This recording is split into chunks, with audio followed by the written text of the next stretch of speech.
Species. Unite. I don't know of another mammal, that does not protect their young. Everybody protects their young. A wolf does too. If another predator came, of course they would protect their young. But with humans, they are that afraid of us that they will leave their den. They will leave.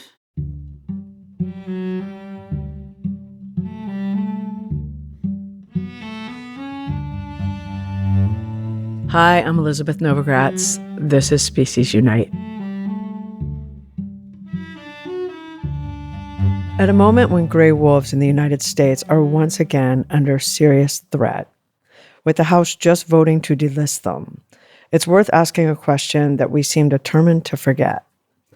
Once we remove protections and populations collapse, do we really think history won't repeat itself? This conversation is with Rebecca Bose, curator at the Wolf Conservation Center, where she spent the last 25 years working at the intersection of recovery and survival for some of the most endangered wolves on the planet.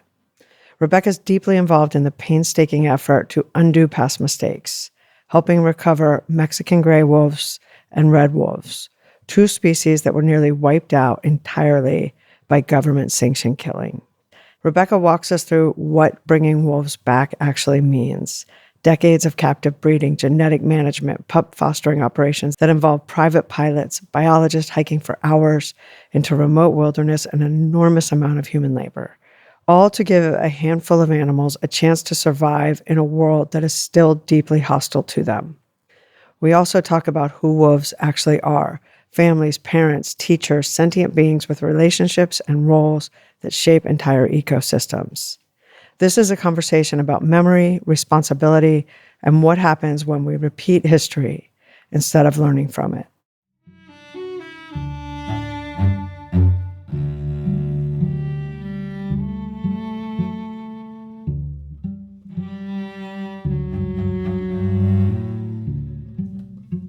We're here at the Wolf Conservation Center. It's very, very cold, but beautiful. And we just did a tour and saw the new 6-month-old wolf. What's her name? Canary, who is absolutely gorgeous. Rebecca, let's start. Why don't you just tell us a little bit about who you are and how you got here? My name is Rebecca Bose, and I'm the curator here at the Wolf Conservation Center. I've been here for 25 years. I showed up. The center was founded in 1999. Our founder is an amazing human being, and she's still involved, which is wonderful. And I showed up as a volunteer at the time, and I wanted to go to vet school. I was right out of college, and that was always my goal in life since out of the womb, that I wanted to work with animals, and I thought veterinary medicine was the place to go. And at the time, this house that we're sitting in, which is now our offices, was her home. It was very small, very grassroots. There was no staff. It was the founders were running the organization and a handful of really dedicated volunteers. And of course, the board at the time, which we still have some board members today that were here that long ago, which is kind of cool. I couldn't get enough. I mean, what turned into like once a week turned into a couple of times a week, which turned into almost every day. It's not hard to get sucked into wolves, right? I mean, they're such amazing creatures, and never in my wildest dreams would I expect that a place like this would be in my backyard. I grew up in this area. Who would have thought that this would even be a thing? Nobody. I mean, we're an hour from New York City, and I mean, it's absolutely gorgeous here and beautiful. You would never think there'd be wolves in Westchester. No, I mean, we have the space, we have the quiet, but as you said, being an hour north of New York City, behind us is a preserve. We have about 30 acres, so our recovery animals have a really quiet existence where they could just be wolves and focus on who they are and what they need to do. We're so lucky. I'm so grateful for having the opportunity to, like I said, I never thought in a million years that this would be something that I could do. When she founded this place, how did she do that? Like, did she say, okay, I'm going to put some wolves here in Westchester? Yeah. She's a concert pianist by profession. And so she has always had a deep love for animals. She actually was living in Florida at the time where she met a wolf hybrid, so a wolf-dog cross named Alewa. You know, sometimes there's animals that you meet that just change you. And so that animal did it for her. And she had this vision of where we are today, you know, fast forward 26 years of starting a place like this. She moved to New York and, you know, she did her research, looked around, tried to find the best location for this that would eventually fulfill what the vision was, which is exactly what we're doing with recovery animals. I want to talk about you and being here for 25 years. Did you know anything about wolves? I've always loved wolves. I was always, as many people are, drawn to them because of their beauty and what they represent in an ecosystem. Being a keystone species and a top predator, they always fascinated me, no question. So did a lot of other animals. But wolves, they are so similar to people. People don't realize, and they have such an important role, and they're so misunderstood. I mean, as we know, they're one of the most misunderstood animals on this planet. Yeah. So when you said everybody loves wolves, I wanted to say, well, not everybody, but there's the two sides. There's those that are obsessed and love wolves, and then of course there's the other side. I love wolves. And people can grow to love wolves because once they learn about them and understand them, it's part of what we do here. Minds can be changed. For sure. And so talk about who is here and why. We are involved in 2 federal programs for 2 critically endangered wolves, the Mexican gray wolf and the red wolf. They are managed by what is now called SAFE. It was previously called an SSP, or Species Survival Plan, which many animals that are endangered fall under that sort of umbrella. But they were recently shifted to SAFE, which is Saving Animals from Extinction. And that is under the giant umbrella of AZA, the American Zoo and Aquarium Association. So we are one of many other facilities that work together to house these wolves, to breed these wolves, and prepare some of them for release to the wild. So the red and the Mexican wolf, 2 separate wolves, 2 different species of wolves. Both populations come from very few individuals. The red wolf comes from 14. There were 14 left on the planet. Because we killed them all. Yes. When was that, when there were 14? 70s. So in the 70s, there were 14 red wolves in the country. Wild. And it was the wolf that essentially roamed the eastern seaboard. So from Florida to not quite up here, but Pennsylvania-ish, out to Texas. You can kind of look at that swath. I mean, if you could share a map with you, you could show where they were. And now they're in a little tiny pinpoint pocket in North Carolina. And now there's only 16. Currently, there are 16, and that number changes. But yes, there are 16. So it's in the wild. They're critically endangered. It's the rarest land mammal, which you saw today. Yes, I did. Yeah. I saw 2 red wolves on their first date. They met today. It really was cool. I saw 2 red wolves get introduced today, where they could actually touch each other and smell each other. They're a lot smaller than gray wolves. Yes, red wolves are smaller. They're one color. They're kind of shades of brown, and they look a lot like our coyotes. Different, a little bigger though, and have a different role, of course. But they're hence the red in red wolf. Mexican gray wolf, which is the other wolf we work with, also one color, more of though, blacks and whites and browns and sable, so to speak. And they're found currently in New Mexico and Arizona. And that's the last population. Every year, the program does a population count in January. It's coming up, actually, where they count as many wolves as they can, either from helicopters or from trapping on the ground. And so the last population count, which is almost a year ago, again, I'm not good with numbers, but it was 346. So there was, at that, I think, again, a minimum of that many wolves on the ground last year at this time. A lot more than 16. Oh, yes. Yeah. Yes. It's still critically endangered. I mean, there's still a long way to go with that population, but they are doing, in that regard, they're doing much better. And what were they down to in the 70s? So we had, and I think it's a different time frame for the Mexican gray wolf, but there were 7.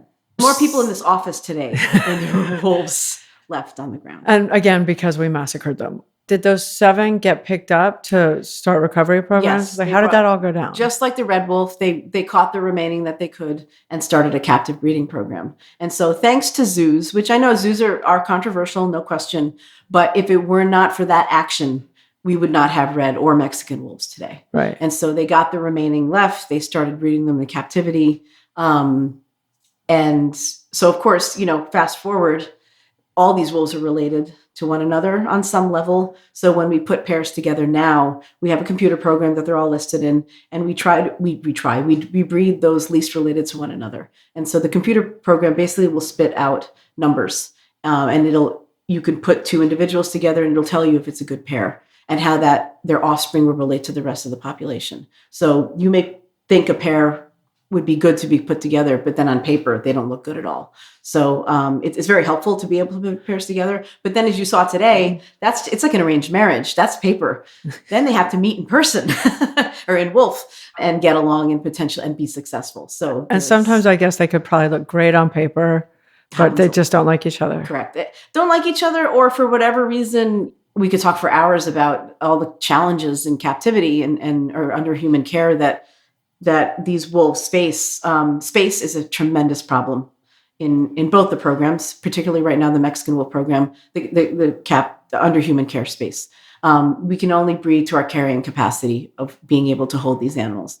So the Mexican wolf program is now over carrying capacity, which at the time, puppies were.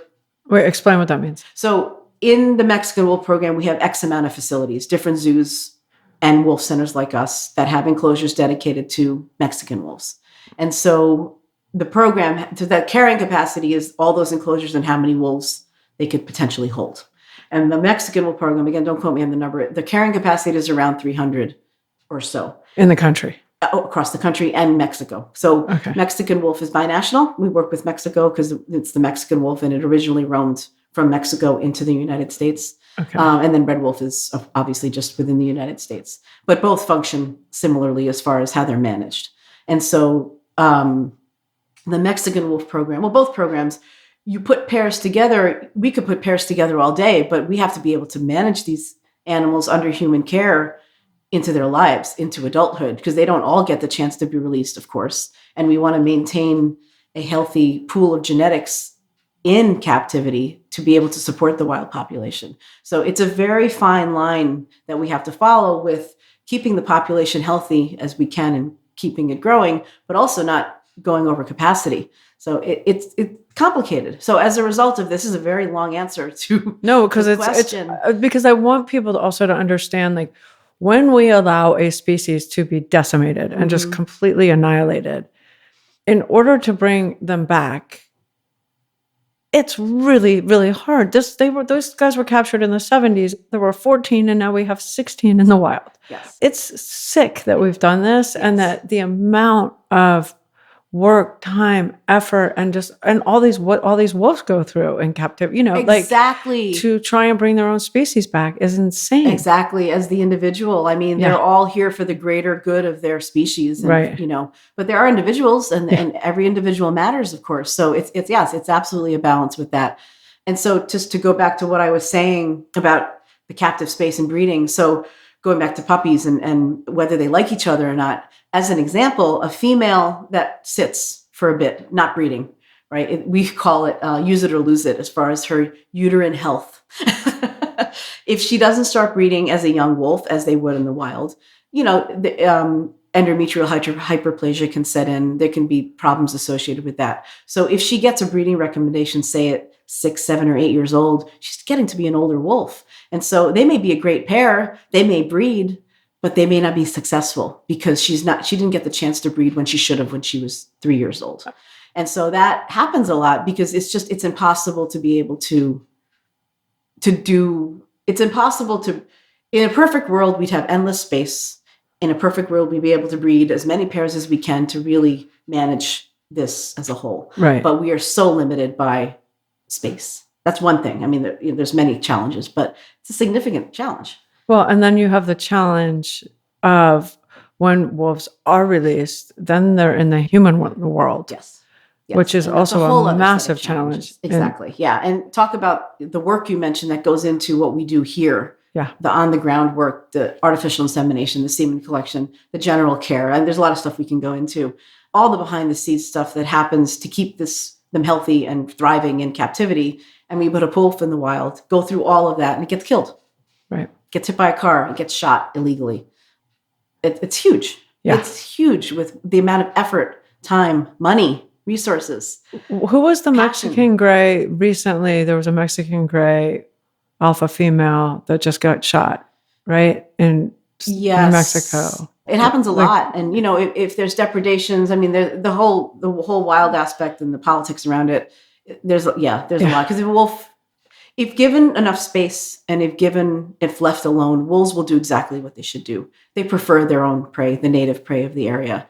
But cattle it's public. When you're speaking about the Mexican wolf, it's public grazing. Yeah. So cattle are being grazed in public lands where the Mexican wolf lives.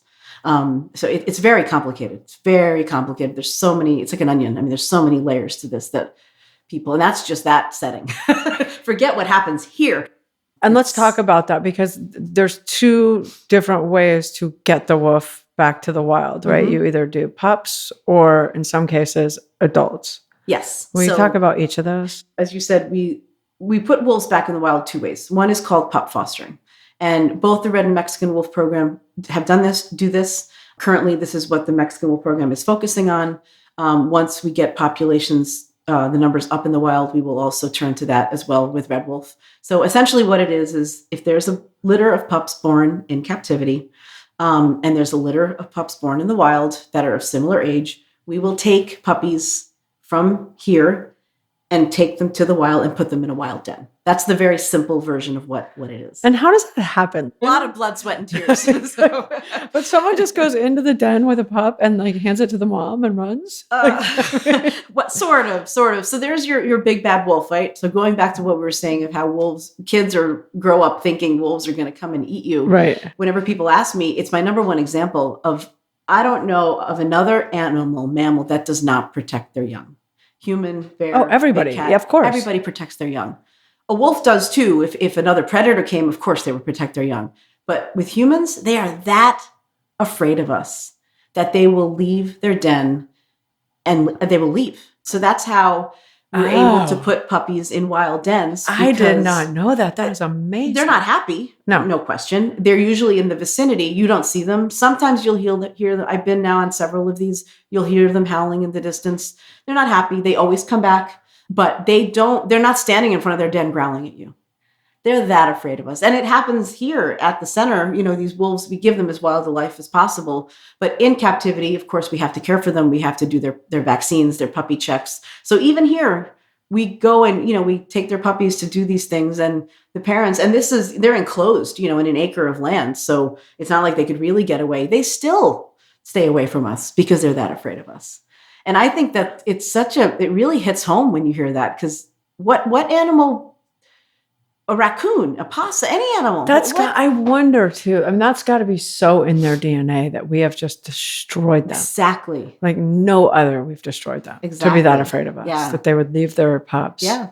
So you're putting a captive pup into a wild pack and the moms always accept, right? Yes. So in the spring, when it's puppy season and they're whelping, hormones are high, oxytocin is something that's released. That's like the puppy happy. Wolves are just in this, like in puppy mode. They love puppies. They accept puppies. And so that is used in our favor with this pup fostering effort. But I'm sure they know this one's not theirs. That's the interesting thing, because as a human, if you leave your house and you have one child and you come back to 6, you might notice that there's something has happened. And you're not just going to say, okay. And how weird for the wolf who's like, oh, there's humans. I'm going to leave my pups right now.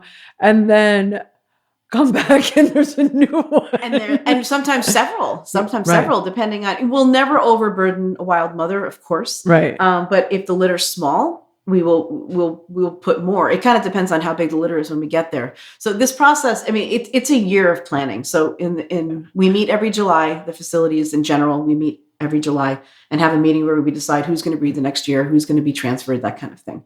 And then those that are breeding, all breeding animals are candidates for foster to wild. Basically, it starts July. You put the pair together. We are now in December. Breeding season is approaching. Breeding season is typically January, February into early March. So now, especially with the help of our cameras, we will start recording breeding behavior.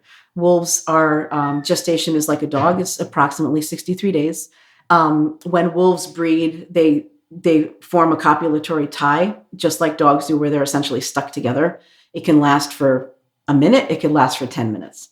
So we watch for this behavior. We watch for behavior leading up to a tie. So there's the flirtiness. They'll double mark. They'll walk together. You saw the very beginning. I saw that first day. So hopefully from here on, we'll see more of interest in one another. It looked like love. Yeah. Hope so. Fingers crossed. So we'll leading to the breeding. So once we've seen actual breeding behavior, I document all of that. Like we keep track of that. So, okay, they bred on January 23rd. I count 63 days. So we can expect puppies approximately in that window. So I'm in contact with the U.S. Fish and Wildlife Service starting in winter. I send them all of our breeding dates so then we can sort of plan, okay, we can expect whelping around this time. At the same time, in the wild, The wild packs are collared with radio collars, usually minimally, typically at least the parents are. And so they're tracking them and they're following them, which they do as a matter of course anyway. But come spring, when they stop moving, they call it localizing. They'll get data points from the same area. It'll give them an indication that they're probably denning. Doesn't mean they are. Sometimes you could get out there could be no den, there could be no puppies. You don't know what you're finding. Yeah. And you don't want to go out the week before and then go out with puppies, because a den disturbance causes them to move, unfortunately, Right. of course. Right. So we're going out a little blind, but they're following the wild pair. We're following the captive pair. So as soon as we have puppies on the ground, we have wonderful cameras in our dens as well. They don't always choose to use those dens. But we have a female F1505, also known as Trumpet. We've now fostered to wild from her several times. The wolf is a legend. She's absolutely amazing. And the most recent one was last year. And she gave birth in the den on camera, which was gold for so many reasons. So beautiful. But we were able to watch, because obviously we don't want to disturb them or as little as we can. So with the help of a camera, we can count puppies, because once we know pups are on the ground, well, then we need to know how many. Once they've identified a pack or two that are in a similar time frame, we'll start to look at dates and plan getting the pups out there. So it has to be done before their eyes open. Their eyes open between 10 and 14 days of age. We are the furthest facility from the wild. We rely heavily on an amazing aviation organization called Lighthawk. I don't know if you're familiar with them. Lighthawk it's a not-for-profit comprised of pilots and their planes that donate their time and their plane to fly for environmental causes. So wildlife is just one small thing that they do. They do a lot. They do aerial photography. They do surveys. They fly condors. They fly black-footed ferrets. Wolves are only one piece of the puzzle. Okay. But without Lighthawk, especially us being so far away, the other option would be commercial flights. Right. You have a baby wolf. I can't even go there. And potentially several. Yeah. One foster, we had 6. And these wolves, they have to be kept warm. They have to be checked. They have to be tube fed, because we need to support them. At that age, they don't go to the bathroom on their own. The mother stimulates them. So we need to do all of this while they're in our care until they get to their wild mom. So having a private plane. Yeah. I can't say enough about And it. the timing has to be incredibly right on. Yes, it does. Yeah. Yeah. It's amazing this ever works. There's so many parts to this puzzle. I mean, we've been very lucky. We've done this now several times. We have a few pilots that have been flying with us consistently. We're now a well-oiled machine, I must say. We've really gotten it. And every year we get better. The pups are born. Mm-hmm. A wild wolf just had pups around the same time. Mm-hmm. You call the pilot. They come. You get on that plane. And then... So here we usually start around 4 a.m. because we have to get out to the wild, to the airport, and then get to the wild, which it's a distance. Yeah. And of course, well, especially for the Mexican grays. Yes, exactly. Yeah. We have not done a foster to wild with red wolf yet. I'm hoping we get to do in the future, but we've done several Mexican. So I'm more referring to the Mexican wolf program right now. It's wild country out there. There's mountains. It's not easy country. And kudos to these biologists that are on the ground to find these dens. It's like finding a needle in a haystack sometimes. It's not an obvious den. Sometimes it's a little hole in the ground. It's under a tree root. These people amaze me every time I get to work with them, which is a huge privilege. They're amazing human beings out there doing this work. Tell the rest of the story. So now you're on the plane. So we meet. So we have to in the morning. I always bring one of our veterinarians with us. I don't have to, but we have precious cargo, and I want the absolute best that we can have for them. So it's usually myself and a veterinarian traveling. So we meet typically around 4 a.m. Once we're on the plane, I have a little thermometer, external thermometer, so I'm monitoring temperature. We usually feed them at least once in transit. Sometimes we'll do it in the air right before we land or when we stop for fuel. We usually have to refuel in St. Louis. So we land in either New Mexico or Arizona. It depends where the dens are that they have identified for the foster. And we'll try and land at an airport as close as possible. So usually it's a little tiny podunk airport in the middle of nowhere. Fish and Wildlife is there waiting for us. We have a backup den or two because, like I said, we could get out there. There could be no litter. There could be no den. You don't know what you're going to find. So there's always more than one. We don't want to bring the pups back to captivity. No. If we have to, we will. The last thing we want to do, of course. There's usually a backup den waiting. And we've had times where we had to use that backup den for whatever reason. So it's good to have.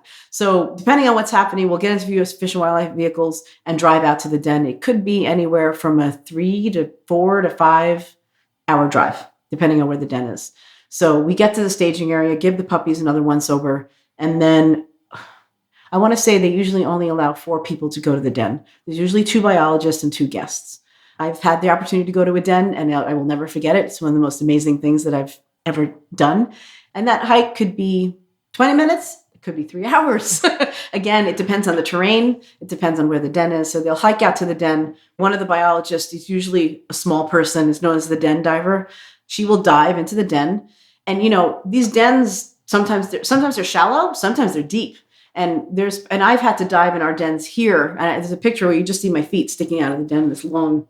So if you're claustrophobic, it's not such a great and they know that the mother is not there, like she's already disappeared. They can tell. You can usually the collar, because she's wearing a collar. Okay. So you'll know based on the data points where she is. And you can also, again, the dens vary tremendously. Sometimes you can look and you can even see. Sometimes you can't, though, because of how it's dug. Well, I'm just thinking diving face first into a den. Yeah, you are. You are. So she'll dive in there and she'll grab all those puppies, bring them out. And we're very careful about scent transfer. Obviously, these wolves know something has been messed with. But we wash our clothes prior to this in scentless detergent. We always wear gloves. We minimize having the pups. We don't cuddle the pups. This is obviously not why we're doing this. We're very careful to handle them as little as possible. And then when we do, we're always try to be as scentless as possible. So all the towels that they're wrapped in, it's all been washed with scentless detergent. And so they're placed carefully on something that has been cleaned, and just to manage all of that. Yeah. So the wild puppies will come out, they'll check them all. And then depending on the numbers, if it's a small enough litter, they'll add our puppies to that litter. They will do DNA swabs of their saliva of the wild and captive. So they have all of that data. Everybody will get a microchip. Then, when I mentioned we stimulate them to go to the bathroom, we actually save it through the flight and collect it, and they take it with them, and they will rub them all together with a little bit of that so that they all smell the same. So when they're all of this has been done and they've been checked and microchipped and swabbed and rubbed together, then the den diver will go back and put them back in the den. And then everybody gets out of there as quick as they can. And usually the female, it depends on the female, and they all have different experiences. Sometimes this is the first time for the females. Sometimes these packs have done it several times. They come back. The time varies as to when they come back. It could be several hours. It could be immediately. But I'm sure it's a little nerve-wracking waiting for the mom to come back. But they always come back. They do, and then they move them. If the litter is really big, what has been done, we haven't done it here, but sometimes we will actually take some of the wild pups and we will bring them back to captivity and do what that's called a true cross foster. Right. So pups to the wild to captivity. That doesn't happen all the time. And obviously the goal is to keep them out. Yeah. But sometimes if there is no other den to go to, we will, so we don't overburden the wild mom, we will take some of the captive pups. Right. Ideal, though, if that does happen, is to put those wild pups in a different wild den to keep them out there. So it varies a lot depending on what's happening. What they will do, because like I said, they don't want to overburden this mom, they will supplementally feed this pack. So not right near the den, but in that area, they will put a food cache out for several weeks to give the pack some support. Because, when a pack has puppies, they're stuck to that area. They can't travel. Some of the pack members can go and hunt, but they're very limited in how much they can do. So this program is heavily managed to make this work. So Fish and Wildlife will food cache for several weeks to help support this pack. And at that food cache, they put trail cams.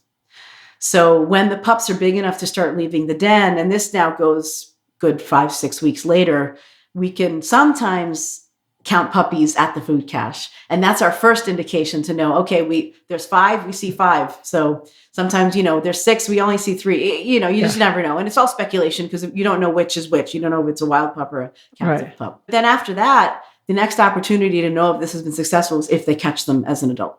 We do have a wolf currently out there called quote unquote Slides that was named, and he is out on the landscape. And he was one of our fosters, and he's doing well so far. I'm not going to knock on wood because you'll hear it, but he's out there. And I like to think that all of the pups that we fostered are out there. They just evaded being caught. So hopefully he will find his mate, and he may have at this point done that, and he'll have a litter of his own, and it'll continue.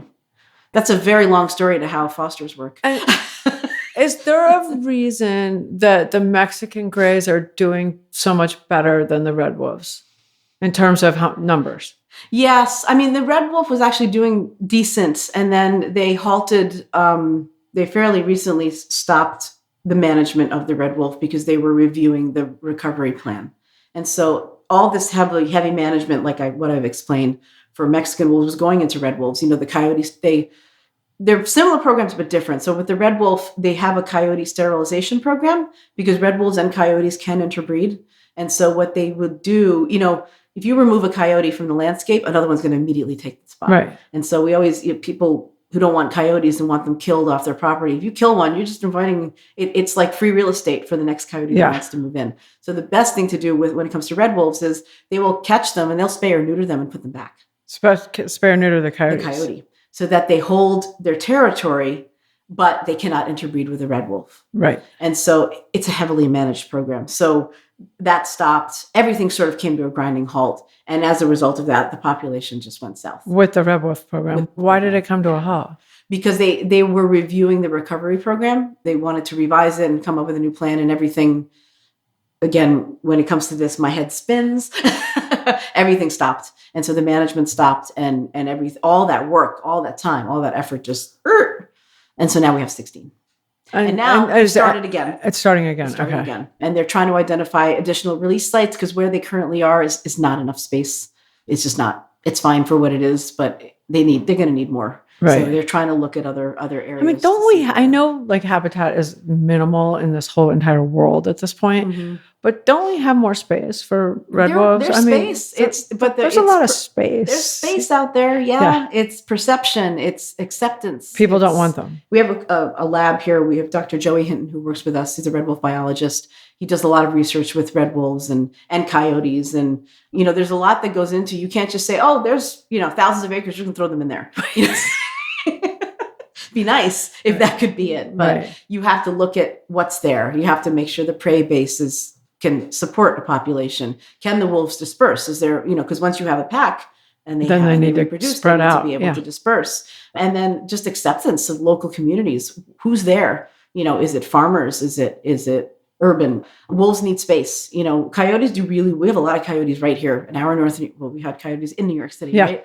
They do really well coexisting around us. Wolves could not exist here in Westchester County. There's too many people. There's too many roads. There's just not enough space. They'll just get hit by cars. They don't want to be around us. Yeah. I mean, they're so afraid. They need space. So there is space, but it had, and politics and all of that, all the red tape that needs to be worked around to be able to, which we're working on. I mean, it's, like I said before, it's an uphill battle. Right. 2 steps forward, 3 steps back. I mean, I'm sure other people have suggested this, but maybe if they had a name change and they weren't called red wolves, they were called red something else.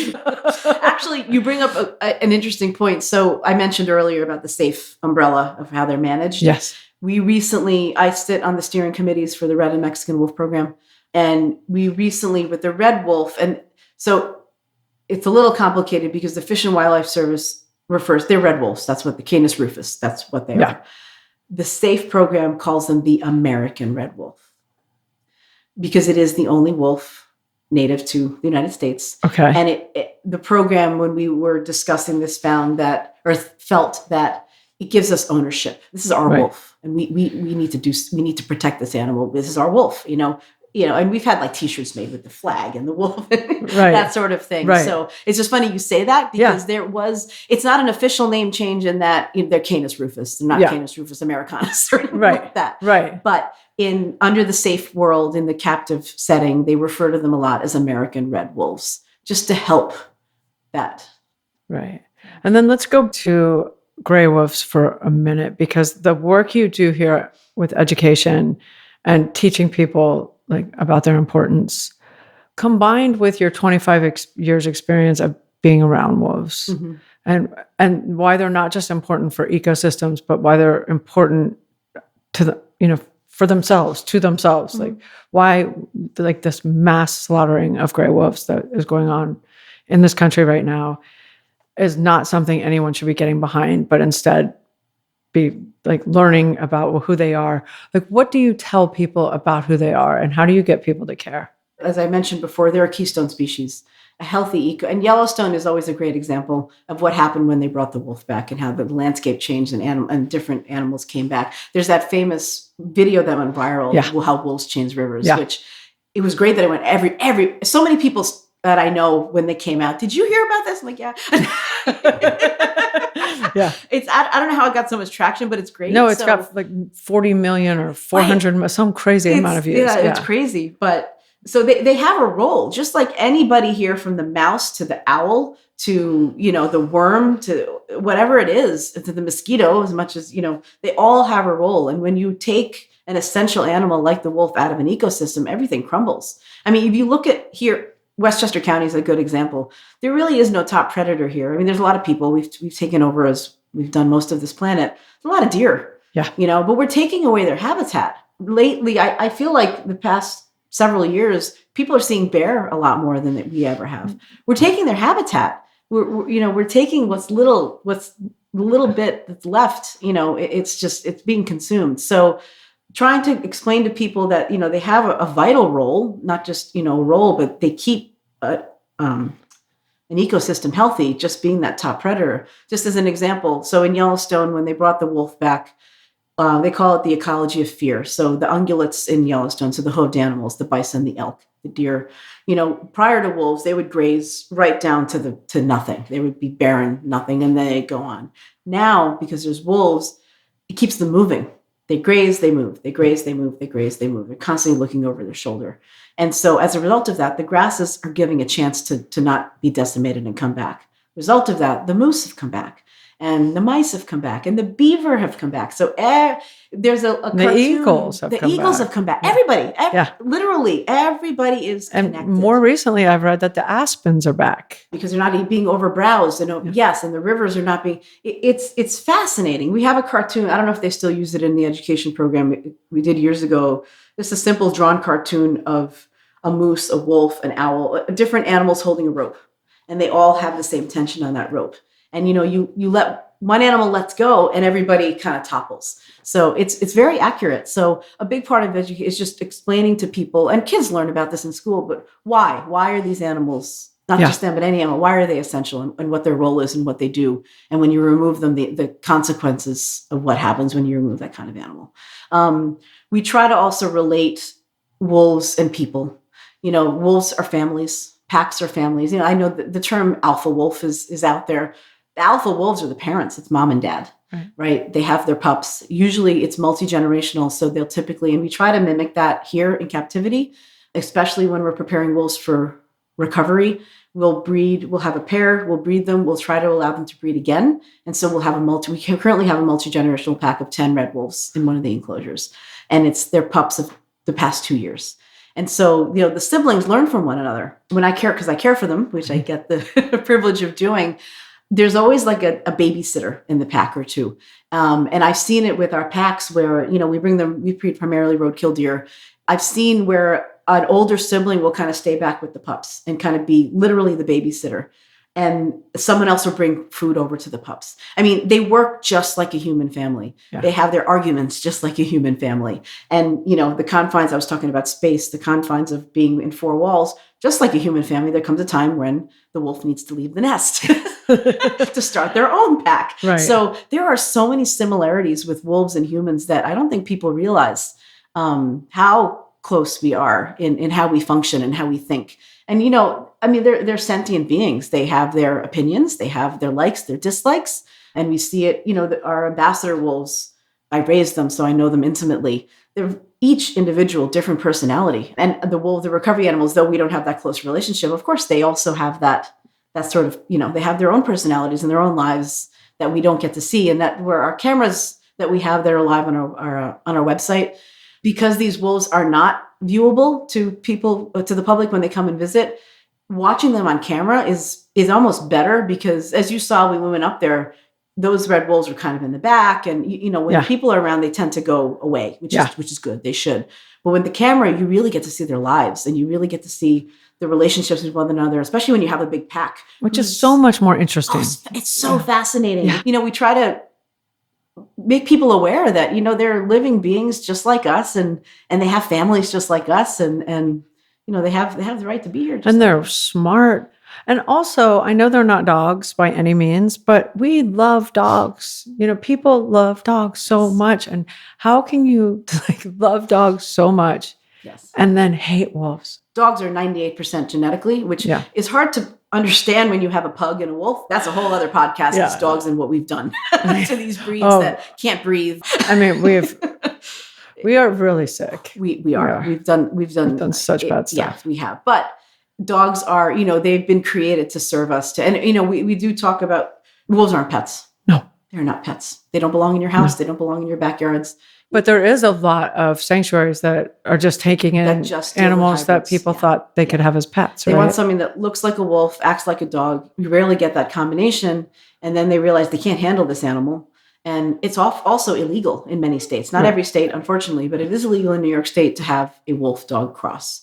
And so that animal gets confiscated. And of course, who suffers in the end? The animal. The animal. One of our colleagues in the wolf world is Wolf Haven International out in Washington State. They also are in the Mexican and the Red Wolf program, but they are also a wolf hybrid sanctuary.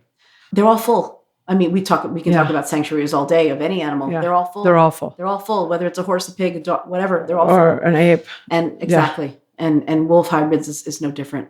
Or they'll get put down. I mean, it depends on the situation and what's going on, but we're not proponents of that. Animals should have their rightful space in the landscape, period. And instead, wolves are losing protections as we breathe. And very well, they could all be off the list soon. It's so easy for stuff like this to slip through right now because there's so much injustice happening to humans that the animal stuff is just, from the endangered species list down, it's just falling apart. Yeah.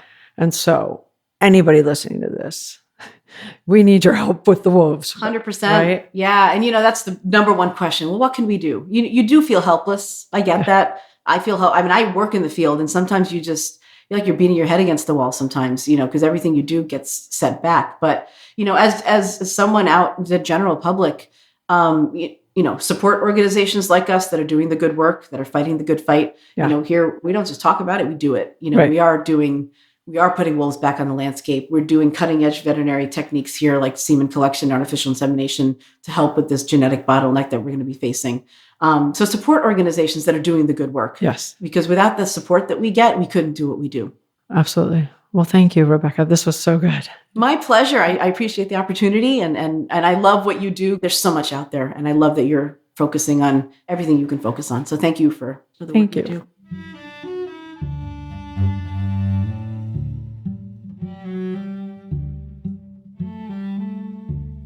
To learn more about Rebecca and the Wolf Conservation Center, go to our website. We will have links to everything. We're on Facebook, Instagram, and TikTok at Species Unite. If you have a spare moment and could do us a favor, please subscribe, rate, review on Apple Podcast or wherever you listen to podcasts. It really helps people find the show. I would like to thank everyone at Species Unite, including Gary Knudsen, Caitlin Pierce, Amy Jones, Paul Healy, Santina Polkey-Link, Bethany Jones, Hannah Gabrielson, and Anna Kollner, who wrote and performed today's music. Thank you for listening. Have a wonderful day.